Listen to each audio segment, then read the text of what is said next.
So now that we're in the calendar edit page, this is where we'll be able to modify and create events.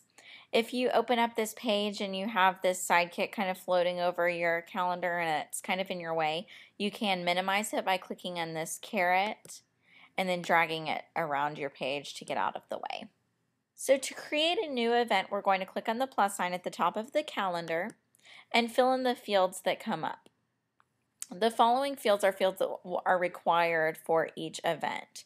The first one is the summary, and this is what shows up as the title of your event, and should be pretty descriptive but not so long that it isn't scannable and easy for users to read. The next fields that are required are the from and to, date and time, the description, and then the contact name and the contact email. There's also a field here for tags that you'll notice, and these are also known as categories in our calendar. There's a set of 12 categories that you can choose from, and if you click on this down arrow, you'll be able to see what those are. And you can choose one or more of these categories to tag your event with, and we recommend no more than like 1 or 2 tags so that they stay relevant to the event.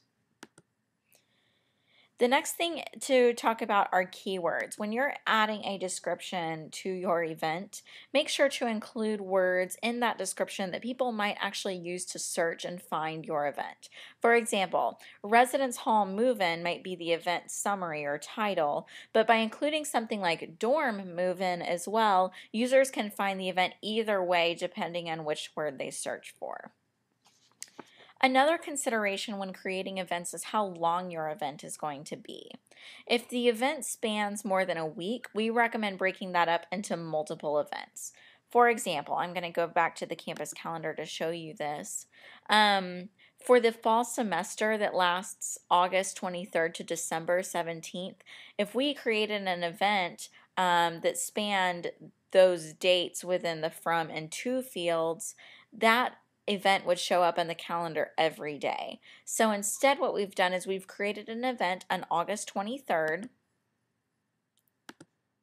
that says fall classes begin, and then we've also created an event on December 17th that says fall classes end. And this is what we recommend doing for each event that lasts more than a week. So we created one event for the beginning of the event and one event for the end of the event. And you'll notice within the description you can give more information. We could list here when that event actually does end, even though it doesn't show every day. Also, make sure that you're including the important information in the title. So for example, the title of the event Thanksgiving might be more descriptive with something like Campus Closed, Thanksgiving Break, or something like that, just to make sure that the important information is within the title, because if you'll notice, the description does not show up whenever you first load the calendar. So to edit or delete an event, I'm going to cancel out of here. You can just hover over an existing event. If you click it, it will open up that event for you to be able to edit all of the fields within it. So here I can edit it. I could also delete it. If you'll notice, that delete button is there now that I could do that as well. So you can edit it or delete it from here. And then the last step is pushing all of these changes or all of your calendar to the published live calendar. So to do that, all we need to do is click back on this other tab that's open, and we need to activate the calendar, the edit page, not the view page. The view page only needs to be activated at the very beginning. The edit page needs to be activated anytime you've made a change. So since academic is still selected, if it's not selected on your end, go ahead and select it and then click on the activate button.